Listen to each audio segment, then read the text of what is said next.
Welcome to the Craig Report. This is a go-to podcast for anyone that's buying, selling, or investing in real estate here in the Tri-Cities, Southeast Washington market. We work in the Kennewick, Richland, Pasco, and West Richland markets primarily, but we go out as far as Yakima, Goldendale, Walla Walla, anything in that southeast corner of Washington State. I'm Ken Poletski, and my goal here in this podcast is to give you some of the most transparent, honest information I can so that you can make your decision when you are thinking about buying, selling in real estate. And to make those decisions and keep you from having stress and worry and doubt and fears. And it's a no sales pressure type of situation.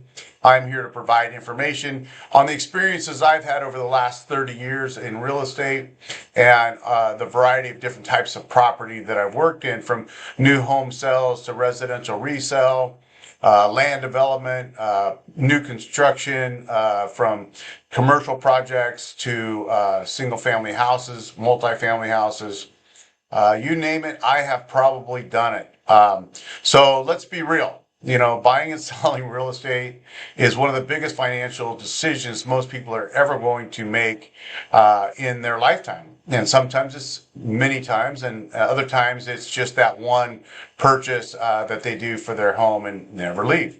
Statistically, they say, though, is about every 10 years, people still move on to a new house for various reasons.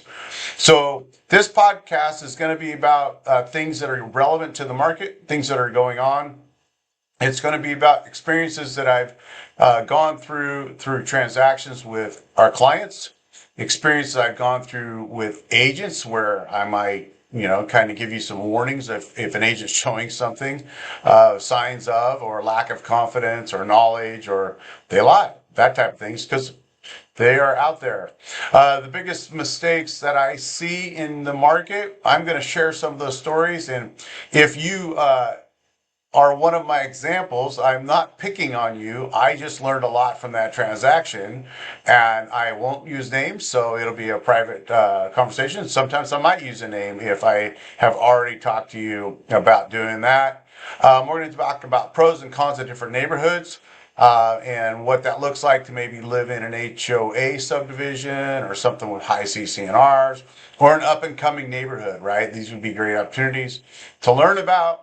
And we're just going to give you real answers to real questions throughout the process. And so it's a no fluff, no bluff, straight answer kind of podcast. So if you have questions, you can always email us. You can comment below and we will get back to you and respond. This is going to be an informational podcast for buyers, sellers, investors, land developers, builders, you name it, anyone that's in the real estate platform, or agents that might want to learn from some of these experiences and the knowledge that I've gained over my career in real estate.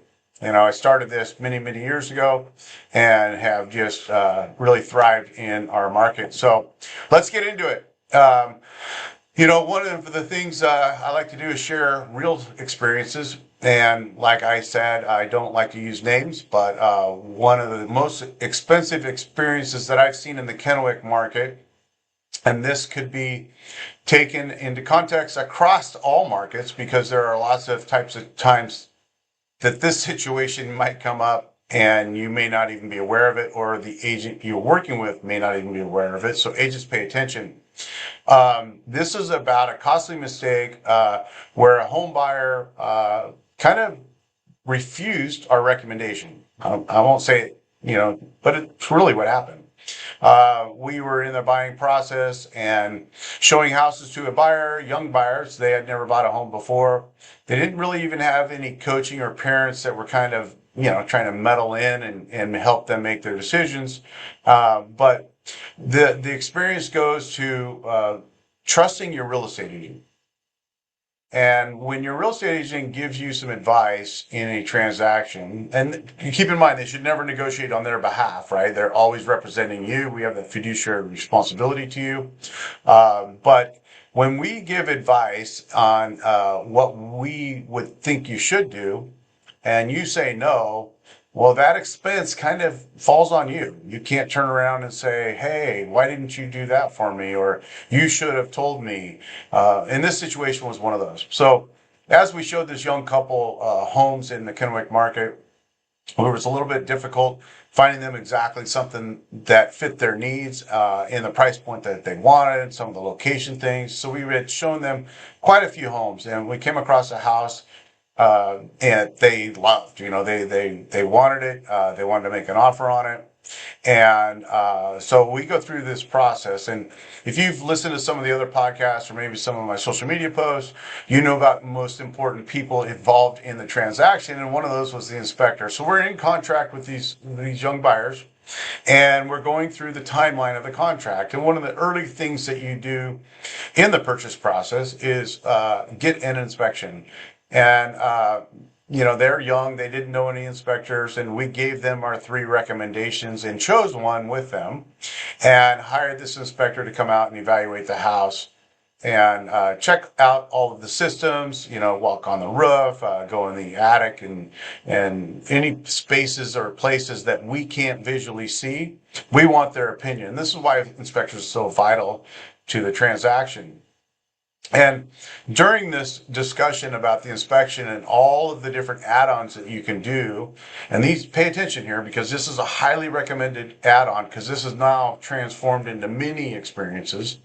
But there's an add-on when you are getting a home inspection that you can have the sewer scoped. And most people would say, well, the seller's not having any issues. There's nothing on the disclosure.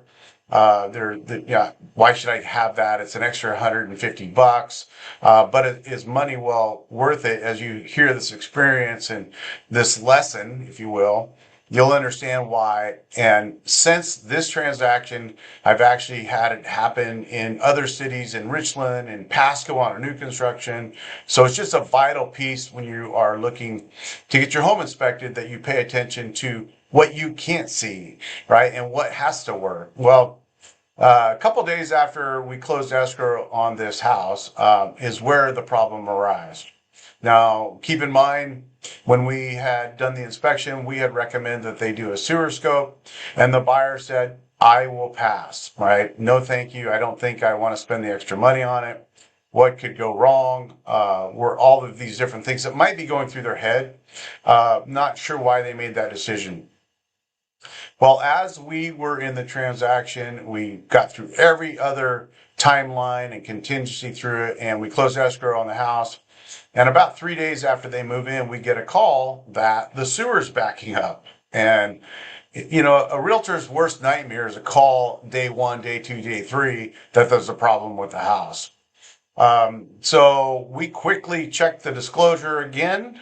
Didn't think we'd missed anything, and the seller had never disclosed that they had any kind of problems with the sewer. And so we quickly got the inspector back out, asked him if he had noticed anything. He said, I didn't do a sewer scope because they didn't add that on. And so we went ahead and hired that to get done.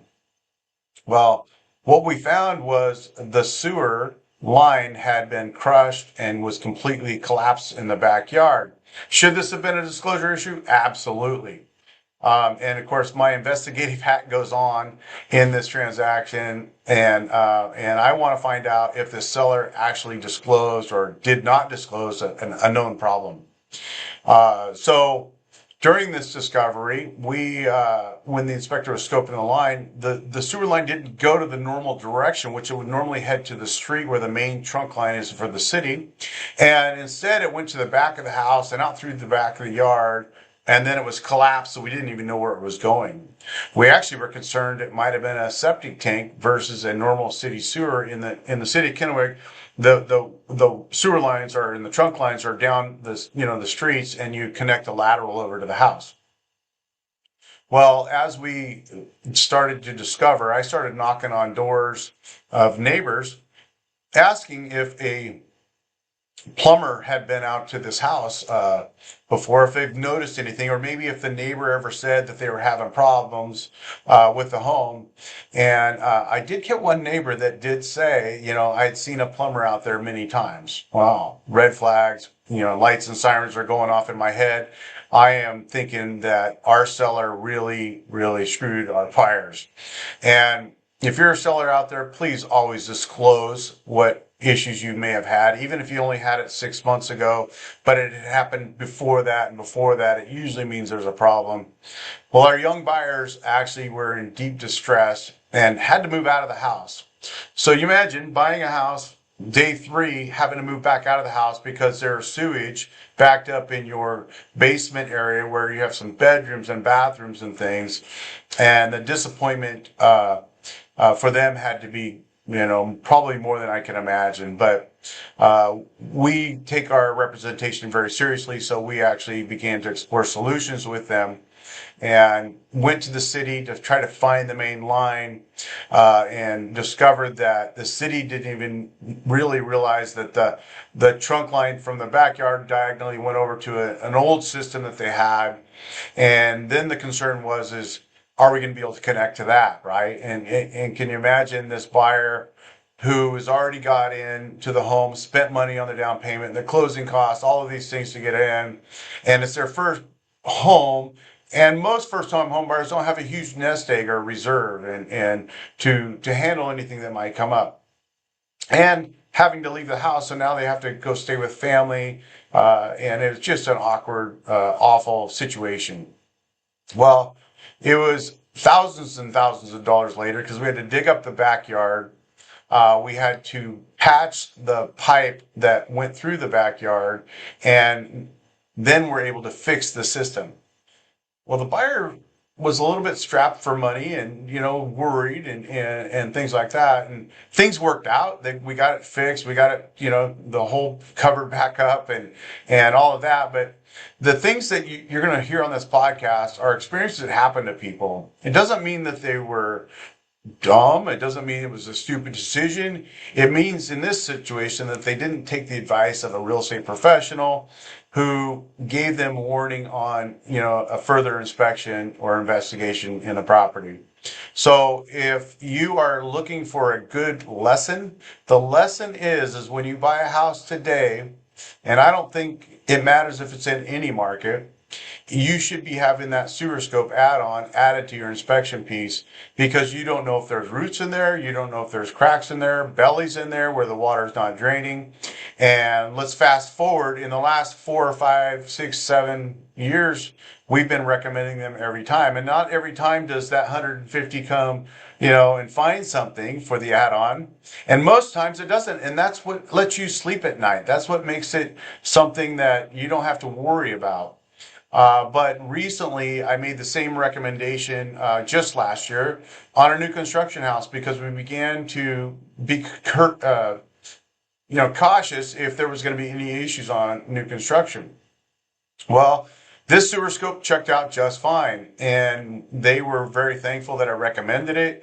But they were even more thankful 3 months after they moved in, when they're looking at the home next door get their entire driveway ripped out because they had a sewer backup or a break where the cement truck had backed in as they're pouring their concrete and had smashed or settled down into that sewer line lateral to the street, and it had snapped and become disconnected. And immediately after that buyer moved in, guess what started to happen? The sewer did not work. So, and I'll be honest, I could probably tell you half a dozen more. So it's not just one person. It wasn't just these naive young buyers that this happened to. The people last year was a brand new construction house. It was over in Pasco. It was real.